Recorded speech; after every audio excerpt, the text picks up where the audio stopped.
Hi, everyone, and welcome. My name is Carly Pointet, and I am a customer success lead here at Greenspace Health.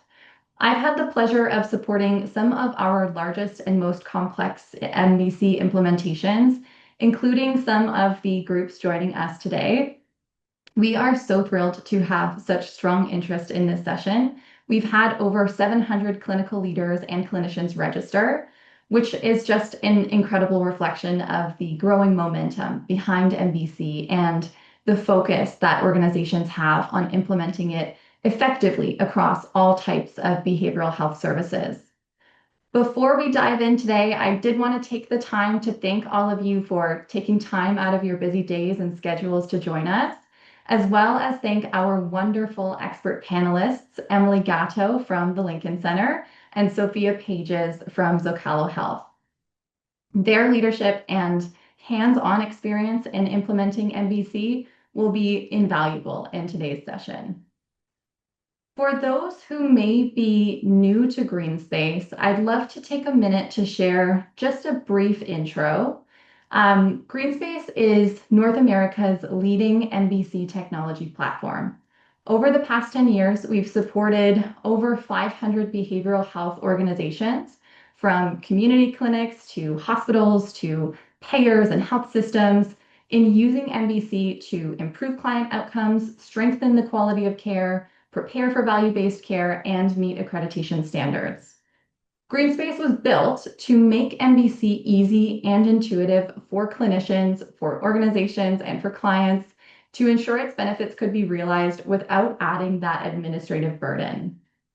Today, MBC is no longer just a nice to have.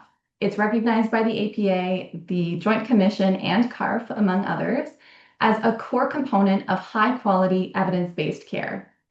And the impact really does speak for itself. MBC empowers clinicians to deliver better, more personalized care and helps bring behavioral health closer to the same data-driven standards that we see across the rest of healthcare.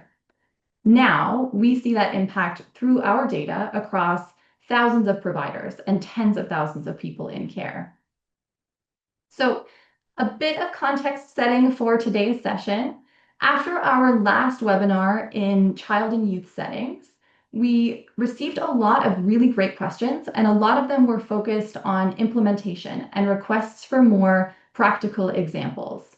That interest helped shape today's session. We'll be taking a deeper look at how two very different organizations have approached their MBC implementation journeys and what they learned along the way. So whether you're here thinking about MBC implementation or in the process of rolling it out across your organization, we hope that you'll find some value today. Just a few housekeeping items before we dive in for today. If you have any questions during the webinar, please feel free to add them into the Q&A box at the bottom of your screen, not in the chat, as they do tend to get lost in there. So again, you should see a Q&A box at the bottom of your screen. Throw your questions in there. We'll also be using the upvoting feature. So if you see a question that you'd like to hear answered during the Q&A portion at the end, simply give it a thumbs up to upvote it, and we'll make sure to address the most high demand questions. Additionally, at the end of the webinar, you'll be prompted to complete a brief survey. It will take less than a minute to complete, and we really do appreciate if you could provide feedback on the panel today, as well as any suggestions that you may have for future topics and sessions. I am now so thrilled to pass it over to our expert panelists to do a quick introduction. Let's get started with Sophia. Hi everyone, buenos dias. My name is Sophia Pages, and I'm a licensed marriage and family therapist and head of behavioral health at Zócalo Health. I began my clinical training in Mexico City and later completed my graduate training in the US, where I worked primarily in higher levels of care. And these experiences shaped my focus on building care models that address not just access, but long-term engagement, especially for communities that have historically been excluded from quality behavioral health. At Zócalo Health, I lead an integrated behavioral health program within a community-rooted model that brings together social care, medical services, and behavioral health. A key differentiator from our program is that each member is supported by, or each patient is supported by a promotora de salud, a community health worker, who walks alongside members and helps them navigate a complex healthcare system. Awesome, Sophia. So great to have you. I'll pass it over to Emily. Hi, everyone. So, my name is Emily Gatto. I am a licensed clinical social worker and the Senior Vice President and Director of an outpatient therapy practice called TLC Wellness, located in the King of Prussia area in Pennsylvania, right outside of Philadelphia. I came to TLC Wellness toward the end of 2023. I actually started it for my parent company, the Lincoln Center for Family and Youth. So, you'll see TLC Wellness on slides that we have coming up. The Lincoln Center for Family and Youth is my parent company. So I do actually lots of work for the organization, but my heart and soul and my roots are here at TLC Wellness and really building up the outpatient practice. Before coming and starting TLC Wellness, I worked for the Children's Hospital of Philadelphia, and that was really my biggest introduction to measurement-based care in the healthcare system. So that was really where I learned in a research setting how to utilize, implement, and make the best of measurement-based care. And so I was really excited when I came over to TLC Wellness, and the Lincoln Center had already started building a relationship with Greenspace, and we were able to hit the ground running with implementation and continue from there. So I'm really excited to be here in great company today. Awesome. Thanks so much, Emily. And again, so great to have you. Um, okay, so to help ground our session for today, we're going to walk through some of the key implementation steps that we use here at Greenspace. I'll provide a little bit more context behind each step as we move through the session, but as a brief overview of what those steps are, they include choosing and remembering your why for implementing MBC, structuring your workflow, selecting assessments, your approach to training, and how you're going to leverage your data. Starting the session off, we're going to talk about choosing and remembering your why, which is the step that helps organizations really ground their MBC implementation, because it's very important to know what your goals are with MBC and how to use that to inform your entire implementation. And so, Sophia, I'll turn it over to you first to talk and share with us a little bit more about Zócalo's why for MBC. Yeah. So the first thing that I would say about our program is that we implemented measurement-based care as we started building the program. So our program is fairly new. We launched it a little over a year ago. And from the start, we knew we wanted to integrate measurement-based care. And why we did was because the populations we serve experience the largest detection and treatment inequities. And without systematic measurement, an integrated virtual model cannot operate at the level of quality and accountability that our communities deserve. What I would say is that the first issue was detection. In community settings, we know that more than 60% of Latino adults are never screened for depression and anxiety. And this is a systemic failure in basic identification of behavioral health care needs. When we compare across groups, white adults are screened at nearly double the rate of minority patients, which reflects really longstanding inequities in primary care settings. And we wanted to build a program that was able to identify patients with behavioral health needs at every entry point into our care system.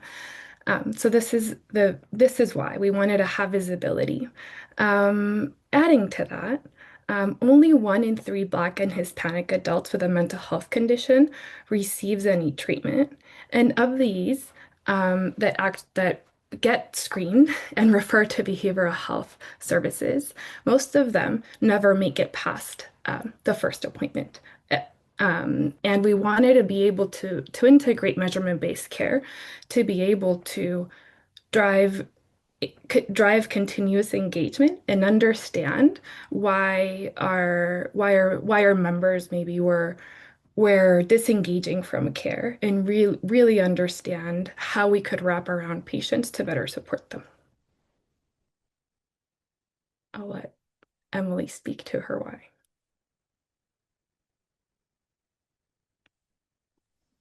Yes. So if there are any other clinicians in the room, you know that we love a good reframe. So in thinking about the presentation today, it came to me that measurement-based care was like the puzzle piece we were missing. So we had many of the puzzle pieces already coming into it. So really the name of our game is high quality care that's accessible. So at TLC Wellness, we take insurance. We try to, and if we don't take an insurance, if I find out about one, I go and apply for it. So we have the high quality clinicians with diverse modalities. We are a generalist practice, and then each clinician has their specialties. So we'll talk about that later too, and the challenge of picking out which tools and measures and screenings to use. Strong rapport-based relationship-centered care, commitment to the practice, community partnerships. So it was really like, what is the puzzle piece we're missing? And if you go to the next slide, that was measurement-based care. And speaking to the statistics as well, it is shown that measurement-based care can cut treatment dropout by up to 50%. So when clients get to regularly see their progress in a more quantitative way, that helps to increase engagement, even if it's a baby step.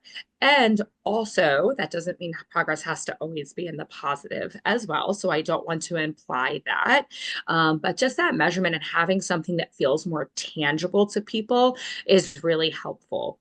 They're also 2.5 times more likely to improve when the therapist receives regular feedback. So things like a therapeutic alliance score and just even putting symptoms and things people might be feeling in a different way that they don't otherwise know how to express it to you. So it really has clicked everything together for us. And then speaking to measurement-based care being the missing piece, and truly as I was building this, I was like, okay, I can't go so ham with the puzzle pieces, but I really just loved this because it was so true. Created a consistent language across clinicians, brought clarity to treatment planning and progress tracking, made progress visible for parents, youth, and adults. We serve all ages here. Allowed for earlier detection.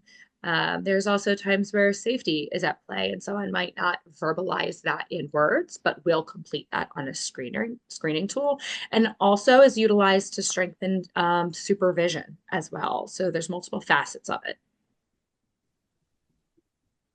That's fantastic. Thank you, Emily and Sophia. I think some of the main things we see across a lot of different organizations that we work with, speaking of, equitable access to care or access to equitable care and making sure that we're seeing those better outcomes and that clients can be engaged with their care as well. These are all really key components and key whys as we talk about implementing measurement-based care with different organizations. And so great to hear that from both of you. The next step in implementation planning is determining how you structure your workflow. This is really critical to ensure that MBC is going to actually work seamlessly with your existing workflows and that you know exactly, which staff are going to be responsible for which pieces. So for example, who is going to be assigning assessments? When and where are patients completing assessments, et cetera, et cetera. So Sophia, I'll pass it over to you so that you can share a little bit more about how Zócalo has structured your workflow. Yeah. So, I mean, the very first decision that we made was that we were going to have universal screening. And what that means basically is that every patient entering Zócalo Health, whether they're entering through a medical door, social door, or the behavioral health door, is screened using the same standardized tools. This prevents us from missing people who wouldn't otherwise present directly for mental health services, especially with the communities that we work with. We know that there is a lot of stigma and a lot of barriers that prevent them from saying, hey, I'm struggling and I need help. And therefore, screening them at every entry point allows us to have visibility over the patients that we could support. Adding to that, Um, we assessments are embedded into intake and follow-up workflows, so they happen automatically and not based on clinician discretion. So that was another piece that we had to another puzzle piece that we had to decide on, which was how are we gonna depending on the measures, how frequently are we going to ask our clinicians to assess? And the wonderful thing about using measurement-based care tool like Greenspace is that you can set those automatic reminders and those automatic cadence reminders for clinicians. Um, and also automatically send them to patients. So it really allows us to catch patients early and detect patients early who might be deteriorating or stagnating in their care.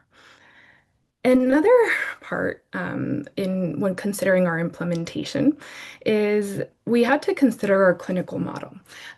Because we operate an integrated setting.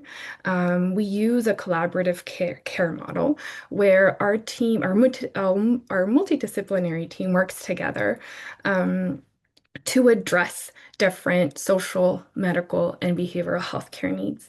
Similarly, we work with a psychiatric consultant who advises and supports medication management with our physicians for the patients that we work with. And in operating a collaborative care model, we really needed to have a dashboard or a registry for visibility that allows us to see trends, patient trends in terms of patients who might be deteriorating, stagnating, um, in for us to be able to really identify patients who needed to be prioritized and scheduled, for example, earlier than their next follow-up appointment. This really allows us to provide the best clinical oversight as well as clinician support through clinical supervision. And then lastly, our workflows are built so that measurement-based care is not optional, and it is part of the work that we do at Zócalo. If assessments aren't completed, it reflects a deviation from a process, not an individual preference. And I think that's something that is really important when considering your implementation, designing your implementation so that MBC is not an optional added set, but it's really something that your organization lives and breathes. And of course, as we're going to talk later today, it as you're doing so, there are other pieces that we need to consider so that it feels as seamless as possible for clinicians to do, especially for new ones that might onboard that are not familiar with MBC.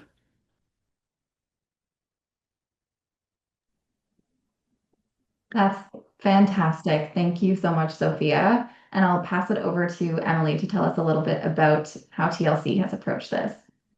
Yeah, so what kept the puzzle from coming together early on? So here we have a frazzled clinician, which I have been before. We've all been there. And in healthcare, what can be really hard is that we're often feeling like we're asked to do more with less time. So there's a lot of pressures and a lot of expectations and performance goals to meet. So anytime we're asked to add something into the workflow, it we can give more time with it, and then we'll talk about some great things with Greenspace that make that a lot easier. But some of the concerns and resistance come from just a few of these thought bubbles on the page here. So as you can see, it feels like more paperwork, which a lot of us are already burdened by that. Will I be punished for low completion rates? Where do I fit this into my session? Will measures disrupt rapport? Many people, depending on what your credential background is or where you went to school or when you went to school, because I know even when I was in grad school they were not talking about measures. Like, this may not have been introduced, even how to assess measures. So there can be a lot of worry and anxiety with that, which can lead to pushback. So 70% of clinicians in a study by Hatfield and Ogles in 2004 initially resist MBC because they believe it adds administrative burden. A separate study, which I find really interesting by Hannon in 2005, is that 20% of clinicians can accurately identify when a client is deteriorating without MBC. That's pretty meaningful. And I would add that I think, even as a clinician, that video visits add to that. There are some people who translate really in a helpful way on video. You can tell if they're deteriorating. There are other people where it can be much harder for that to translate. You don't get that in-person viewpoint and interaction, and some people mask really well in person as well. So, there's very real challenges here. So if we go to the next slide, we see how we go from frazzled to this beautiful flowing puzzle circle, just like that, right? So similar to what Sophia was saying, clients are introduced at during intake, I should actually say. So I will recognize as running an outpatient therapy practice, we do use an electronic medical record. What many clinicians will notice is that there are assessment measures built into electronic medical records as well. What I find is the diversity of the tools in electronic medical records and the dashboard that you get does not compare. And I'm not a salesperson for Greenspace. This is not promoted, they're not promoted. I'm not getting paid for this as a disclosure, but there is just more you can do with Greenspace. But what I find, of course, people call in, they're overwhelmed, they're feeling anxious, they're depressed. If I'm fielding the intake call, if one of the staff is fielding the intake call, they have a lot on their plate to get through to get it to scheduling. So we don't want to give them multiple logins at one time. So the way that we do it in our workflow is that we have them sign up for our electronic medical record, whether they're coming in person or telehealth, that's all the same. We send them the intake paperwork. With that, we send the two measures that we do for everyone, 12 and above, which is the PHQ-9 and the GAD-7. So we get a baseline from the electronic medical record. We can then put that we just input it. Thankfully, both of those measures are about 7 to 8 questions, so it's not labor intensive. So we then will input that baseline measure into Greenspace, and upon intake, we discuss Greenspace with the client. We do that one to decrease the burden before they even come in for a session. Someone's already feeling overwhelmed, and then you're giving them an over inundation of information on the phone. All they really need to know at that time is we're here for you. We can help you. Here's when we can see you, right? And so at intake, then we discuss with them. It also is a great time to collaborate and understand the person's situation, because at that point, and here at the bottom, you'll see collaborative planning at intake. We can present, hey, this is what we do here. This helps us to quantitatively track what is going on for you and your care. Obviously, we would do that in more depth, but for time's sake, I'm just giving a really 30,000 foot view. I do also always clarify and tell my clinicians to clarify that these tools are not meant as diagnostic tools, right? PHQ-9, the GAD-7, they're screening tools. We don't look at them in isolation, and we need to be really careful about the language we use. So someone's not walking away thinking that's going to be severely depressed. I'm going to be depressed for the rest of my life. So we really have to be careful with our language at intake. So it helps to kind of put it all in a piece, and we figure out there. Here's the options. It can be texted to do between sessions. We can do it at the beginning. We can do it together to guide treatment. A little bit is clinician intuition, and a little bit of that's the client, and that can always be changed. So at least you can kind of set some groundwork of what this will look like and introduce it from the beginning. Nice as far as workflow goes, and to address some of those administrative burden pieces, it's automated through Greenspace. So unless you decide together, hey, during our session, it will help guide the session. It's something that we can do together. For some reason, they can't do it on their own. Then you can just build it into the session. I know we've all had clients too that struggle to know what to bring into the session. So I found that it can really help guide with content if they're having a hard time putting words or identifying, what's really going on. Not always the thing you could use, but it's an option. And identifying that one unified system that has an abundance of options has been great. So just like Sophia said, that consistency from the beginning, but then also some flexibility within that model. I would add something to that, Emily. Yeah. You said a keyword, flexibility in implementation. And I want to dive in a little bit into what flexibility looks like at Zócalo for our implementation. So when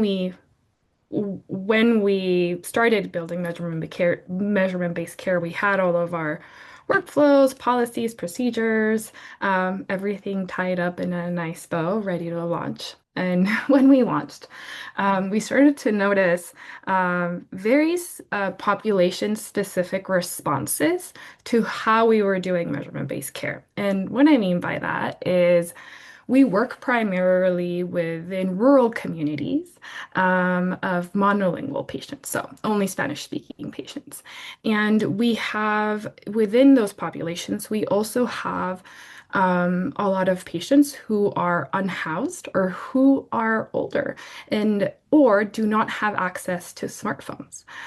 So our initial idea of having, sort of, I say this like the romantic idea that we had, where all patients were going to get their magic link to their assessments and we're going to complete them prior to their appointment, um, was a hurdle that we had to be flexible around, because for that particular population that didn't have access to a smartphone with with reliable internet connection, or who were often doing these appointments at a park or at a shelter, we had to get creative around.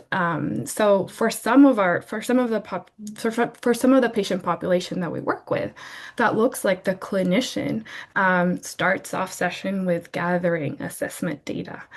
For other age groups and other patients that are maybe younger and in different regions within California, for example, they might be more proactive to using their assessment, to completing their assessments, and they complete them prior to their appointment time, and the clinician has time to review before appointments. But I guess all I'm trying to say is that within implementation, flexibility is key to really provide, I would say, like hyper local measurement-based care, because it will look very different um, wherever you're located, and it will look different based on the population that you're serving as well.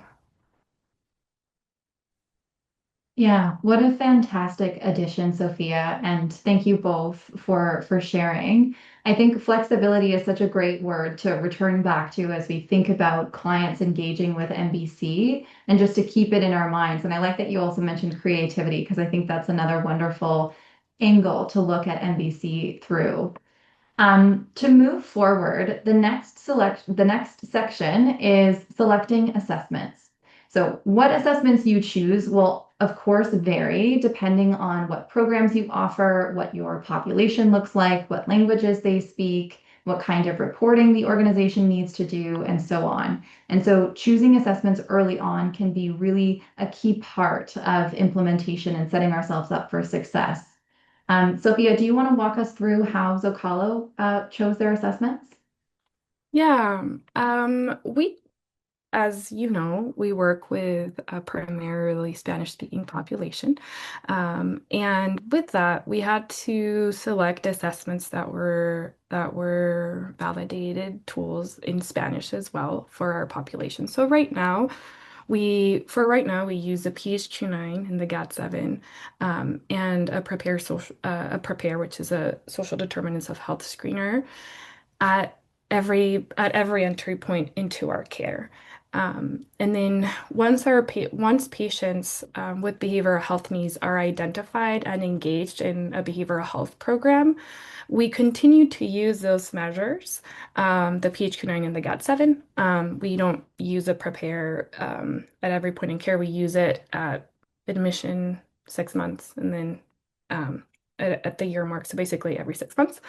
Um, but what I would say is that our long-term vision is to be able to incorporate more assessments that are also available in Spanish, that will allow us to really have a more robust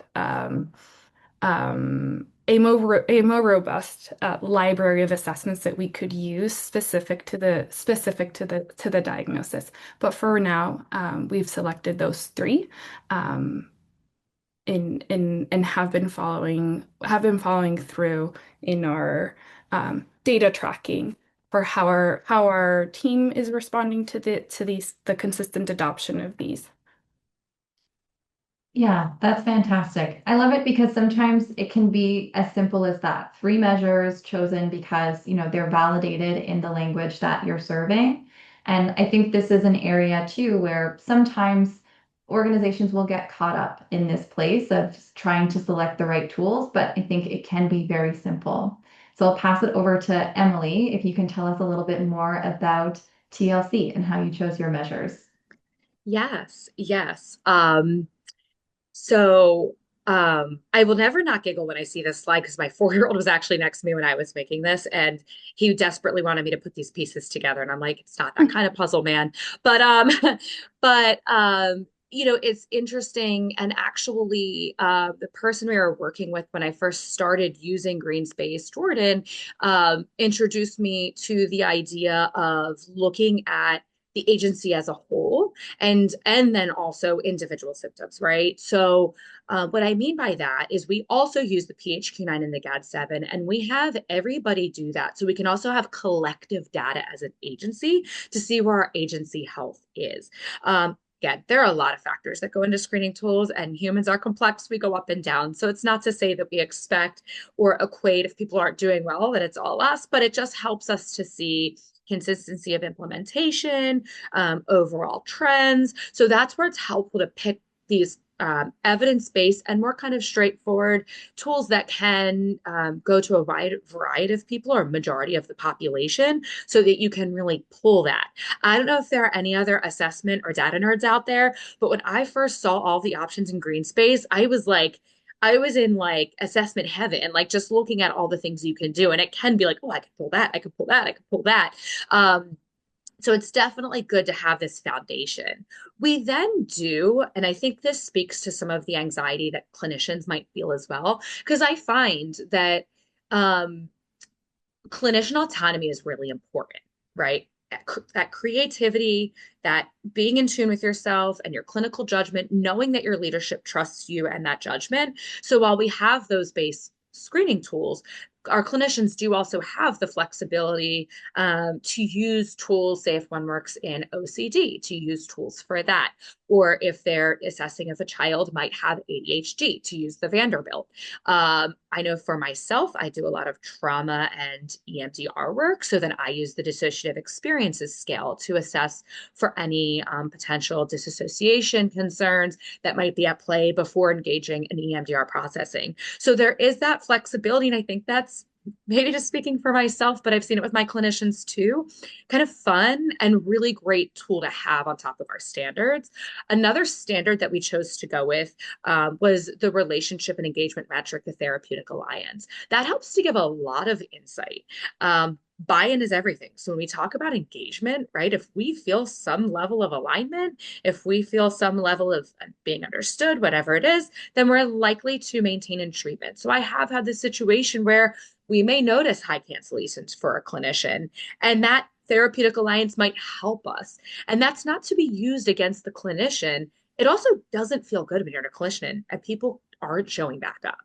You start to internalize that. So it really is more from a training perspective. How can we strengthen this? What seems to be going on here that we can help you? Because that's also clinician retainment. That's clinician happiness and satisfaction. It would feel really bad to walk into a room every day and kind of feel like, oh, people aren't coming back. My colleagues have more people that are being retained, and I don't really know why that's happening. So I think it's all in how we frame how that looks and why we do the therapeutic alliance. And it could also highlight this isn't a great match. And both people feel that in a dynamic. Um, Selected measures that support clinical formulation, not just symptom screening, right? So not things are used for many different reasons. It could be as not necessarily meant to be a diagnostic tool in some of the screening options. It could help to support with that. We do have a clinical psychologist that does a full battery of assessments. If we want to assess someone in full for autism, ADHD, learning disabilities, there are screening tools that are helpful for us to do prior before sending them that direction. So it can really help us to make that decision if it makes sense to go that route, or what, actually, it's not even popping up on these screeners. So then to go through a really in-depth battery of testing that can be more costly, then we don't go that way. So there's a few ways reasons that we choose what we do and reasons that we might stray from that PHQ-9 GAD7 therapeutic alliance base.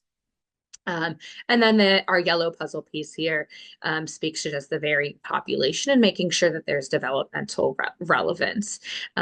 So we really stick to what's evidence-based. If I don't know the evidence-based age to start a screener, I will look it up before suggesting doing it, because we certainly don't want to screen someone that's too young for a certain tool. And then it's just developmental challenges that are popping off as symptoms for something else.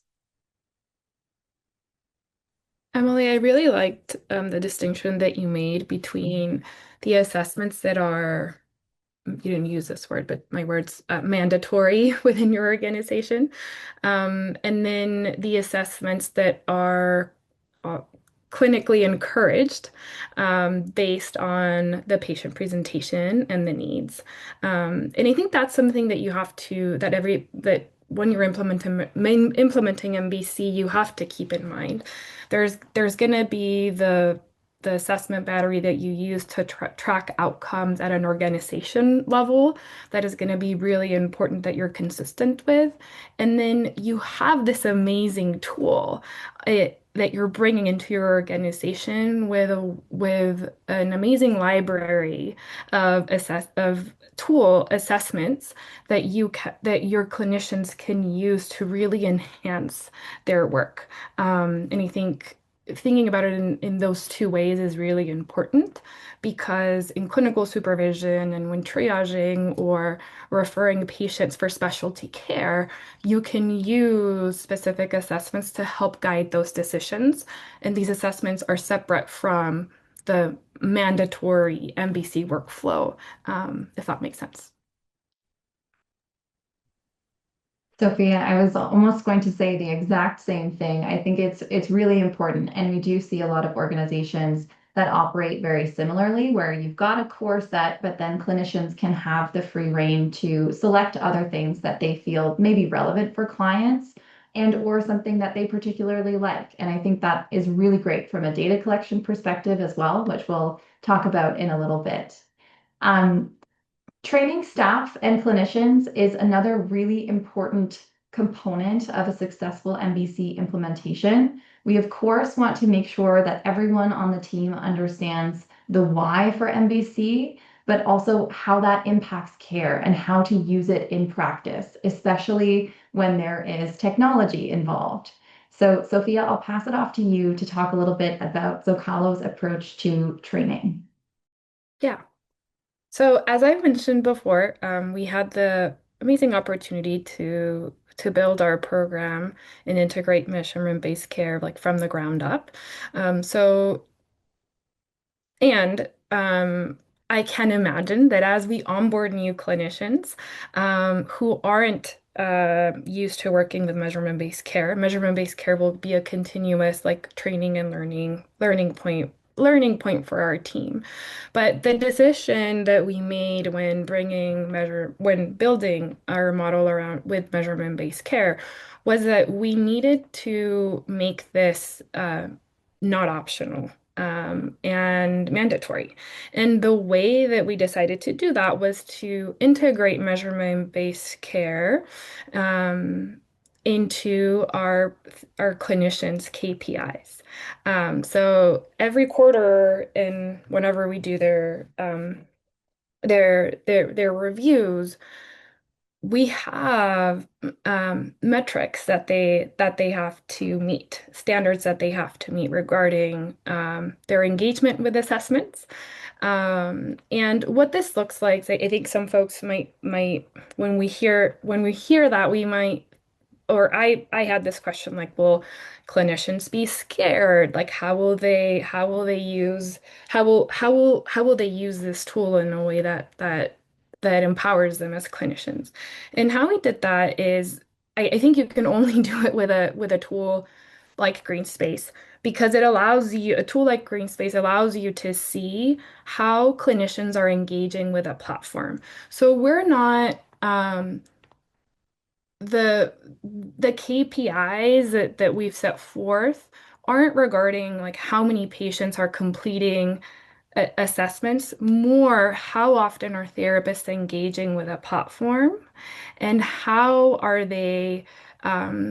how are they engaging patients with assessments. So all that to say, if a therapist has a patient panel, and in that panel there are patients that struggle with engagement in care. They're not maybe showing up to follow-up sessions. We can exclude those from the data that we're looking at and really look at how is this clinician engaging with a platform? How often are they logging on? How often are they looking at their patient assessments? How often are they assigning them and reviewing scores with patients? This allows us to be able to ensure that our clinicians are living and breathing measurement-based care. And I found in my experience that especially clinicians who haven't been exposed to measurement-based care, maybe associates who are just coming out of grad school, um, when you set it up in this way, um, you get buy-in. They get excited because they know that they're signing up for something that maybe is new to them, but they have guardrails and support to make them feel confident in being measurement-based care experts. That I think right now is really important that we invest training measurement-based care in training our clinicians with measurement-based care because it will be a tool that will enhance their careers moving forward, whether it's at Zócalo or somewhere else. So it's really part of of of their role. It sounds like a very empowering approach for clinicians that they're so supported, and I love that. I'll pass it over to Emily to talk a little bit about how TLC approached that. Yes, absolutely. And I'm going to be mindful of the time too, because I know we want to give some time for Q&A here as we work towards kind of the last quarter of our slides. But what I found, one, if you were in a larger agency, and I want to put a number to that because you can determine how this could look. But one thing for training is potentially launching a pilot group. So if you're implementing this into a larger agency that does not do it yet, having a pilot group and then identifying clinician champions. And I think it's better, if possible, for people to volunteer for that versus voluntold, because the people that volunteer may be looking for some other areas to fill their cup. I think it can be a lot always doing therapy work. So I have found in my work that I get my cup full most if there's other projects I can be working on. So it helps to build up some staff who might be looking for different ways to help their colleagues and to really be seen in some other strengths that they have. At TLC Wellness, and I know this is different a little bit, not that some language might overlap, but we don't have these as a compliance metric at this time. It's not wrapped into KPI or anything like that. We frame it more as a clinical tool than a compliance metric, and not to imply that Zócalo does not use it as a clinical tool as well, or frame it that way, but we don't have it in metrics for compliance. I'm a pretty hands off leader until I have to be. That's what I say, right? I want clinicians, the kind of the vibe of TLC Wellness is that clinicians can come in and really feel the most autonomy possible while being supported by a company. And so that is really like, why would a clinician work for a group rather than doing this on their own? And so it's having tools like this that we cover. And then it's also having kind of that freedom. I do weekly supervision. So we will bring it up. I can see on the back end, as Sophia mentioned, when people are logging in, if they're consistent and all of that. So we can address challenges as they come up. And then we also focus on interpreting trends, decision making. How do we really use these to then move forward versus something we just do to check off the box? We train in just ease of use, so the workflows can be automated, making it as least burdensome as possible to time and administrative things that they have to do. And then, yeah, I think that pretty much covers how we manage that. If you're a smaller group, then you might not need to do the pilot, but I think having someone that clinicians can go to that's not always leadership to field challenges or to talk about things is always healthy with those clinician champions. Thanks, Emily. We do see that a lot. Sometimes the missing piece is that clinical interpretation and focusing on the decision Yeah. making that comes with measurement-based care. So I love that you highlighted that. Before we jump into our Q&A, we have one more section component of success in implementation. It is knowing how to plan to leverage your data. So beyond clinical decision making and conversations happening in session, are you using data for reporting purposes, for quality improvement, for grant applications, or accreditation? Knowing this will make sure that we can set up for success when we're implementing MBC. So I'll pass it off to Sophia one more time and we'll give you a chance to talk about that.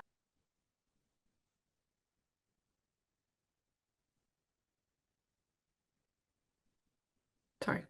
Yeah. So what I would say is that our I think I referenced this earlier, but with our collaborative care model, we really need the level of uh, the dashboards that Greenspace provides, for example, or your measurement-based care tool provides, because it allows us to see population level trends that health plans rarely see. So these dashboards allow us to see low utilizers, disengaged members, or patients that, for example, we've been tracking because they've used the emergency department several times for a behavioral health crisis, and the allowing us to track patients and labeling them within a measurement-based care tools allows us to follow these patient panels longitudinally and see, sorry, I can't say my English words, but over time, and be able to see not only how they're progressing in terms of their outcomes, but how they've remained engaged in care. This allows us to tell a story to investors, to health plans about how our model is impacting patients, not only in behavioral health, but social care and medical care. One other piece that I would add here is that our early the because our model is an integrated model, we screen patients at the onset of their care at Zócalo, which that could be through social care or medical care. And of the bulk of those patients screened, some may not have behavioral health needs at that point in time. But then when we reassess 6 months later, prior maybe to their graduation assessment from a social care program, we reassess with a PHQ-9 and a GAD-7, and we may identify new needs. So it also allows us to re-engage patients that are already within our environment, who might need access to care. And therefore really sort of helping us close loops, and more importantly, helping us better close care gaps that we are working with health plans to do. Awesome. Thanks, Sophia. I'll pass it over to Emily. Yeah, so as far as data and impact, so this is impact, what MBC made possible at TLC Wellness when we fit in that missing puzzle piece. So program development guided by real outcome trends, greater consistency and equity across clinicians, clearer communication with pediatricians, schools, and community partners. So it's great when we're collaborating with a resource community partner, whoever referred us, the schools, and to be able to actually give some quantitative data. And that partners a lot too with what other agencies do, like schools with IEPs use quantitative measurements and quantitative data. So it all aligns and you can track that together. Increased engagement.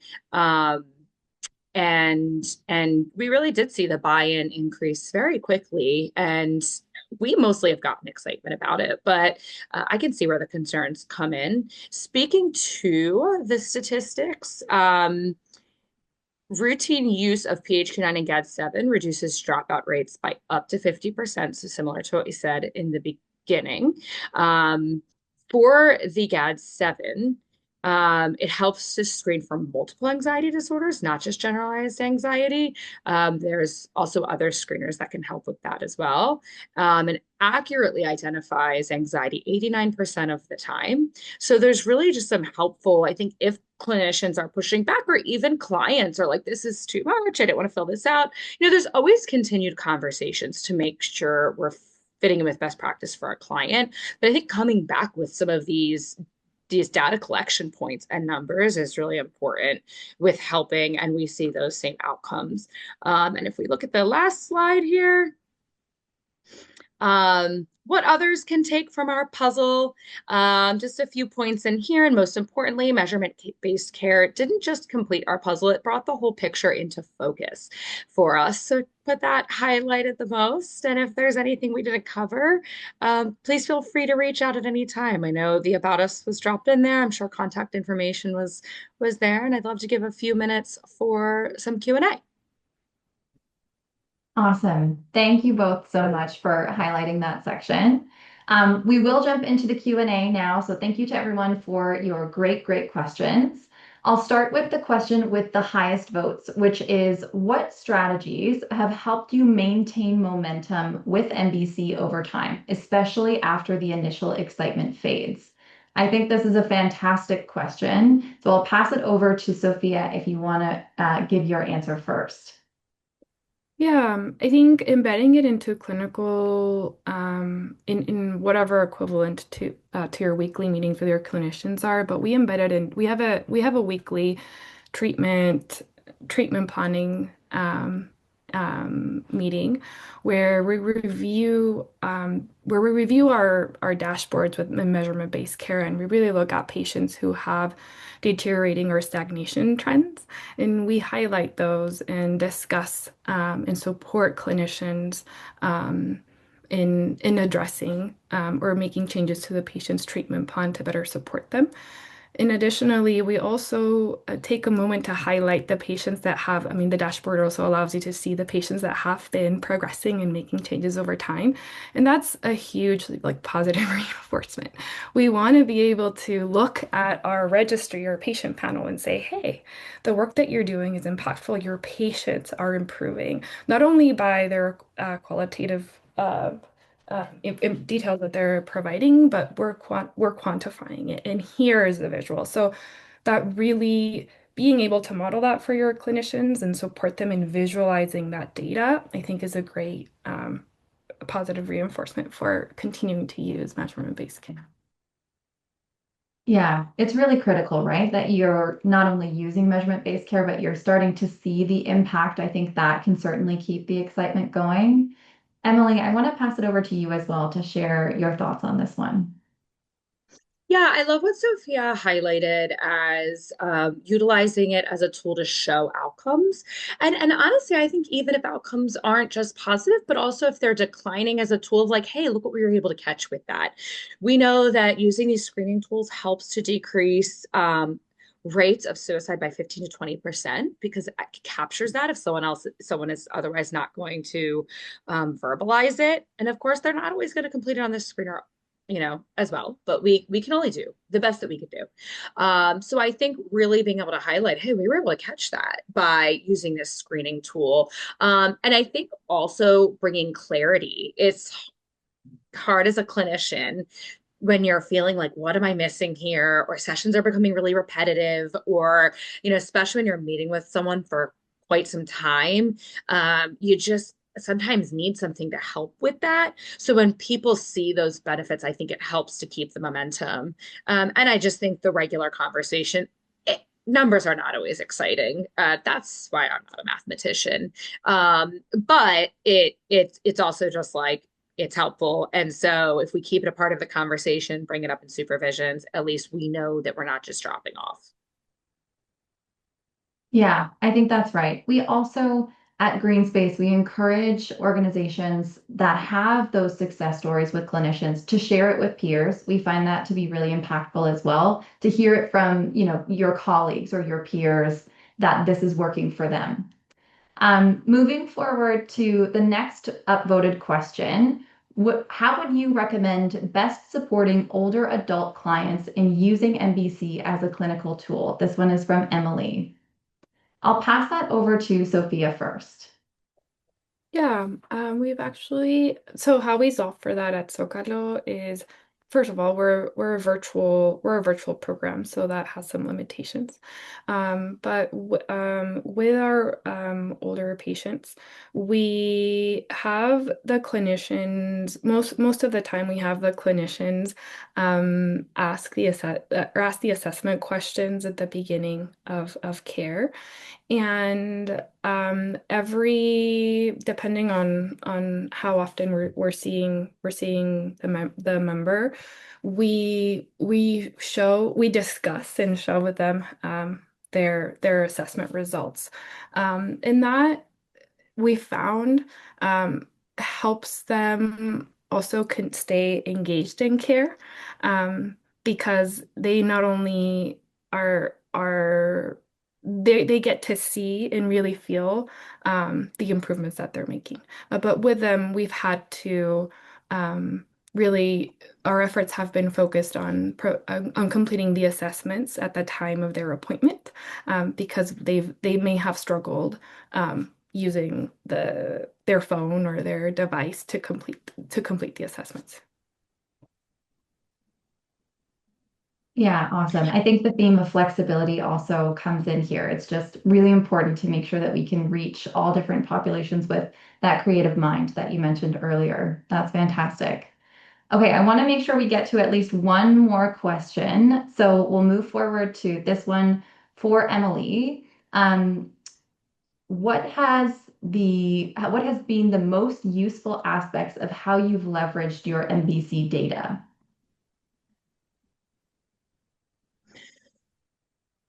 What has been the most useful aspects of how we leveraged our MBC data? So I would say comes to mind right away, and after we get off 10,000 things will come to my mind to answer this question. But I would say to actually show not that we have our relationships and our client feedback, show what we're doing here. But we are in an area where there are other options. We are not in a rural area. We are in an area where there are other therapy options. So we are always, working to show the community why come to TLC Wellness. So the data, when obviously client care first. I will put that like seeing the outcomes and helping to build our client care. But then, as far as building a practice in a growing outpatient therapy practice that hopes to have multiple locations across the nation as well, we really want to show our outcomes. So, when you take any client information out of it and you just have the statistics of what the implementation is, what the improvement points are on the PHQ-9, what the improvement points are on the GAD, you can put that on the website. You can put that in your marketing materials or in your year-end wrap-up or in anything you have to show people everything that you are trying to do and the outcomes that you're trying to have and how you use that. So of course, client care first. And so it helps us to inform treatment planning and effective client care and keep goals on track and all of that. And then secondary to that, it really helps us to continue to build and grow and show the community what we're doing. Fantastic. Thank you, Emily. And thank you so much to everyone for your thoughtful questions. We will be following up with an article answering a lot of the top questions that we didn't get to. This has been such an incredible session. A big thank you to our panelists for joining us today and for sharing their experiences and insights. It has been such a pleasure working with you both. Thank you, Sophia and Emily, for being a part of this work and for the work that you do every day to advance MBC and the quality of care that you provide to communities. I know we're 1 minute over, but as a quick reminder, before you hop off today, you will be presented with a survey. So if you have a chance to fill out that survey, that will really help us inform our next session. Stay tuned. We'll be announcing our next session soon. And in the meantime, I hope everyone has a really happy holiday and an incredible end to 2025. Thanks, everyone.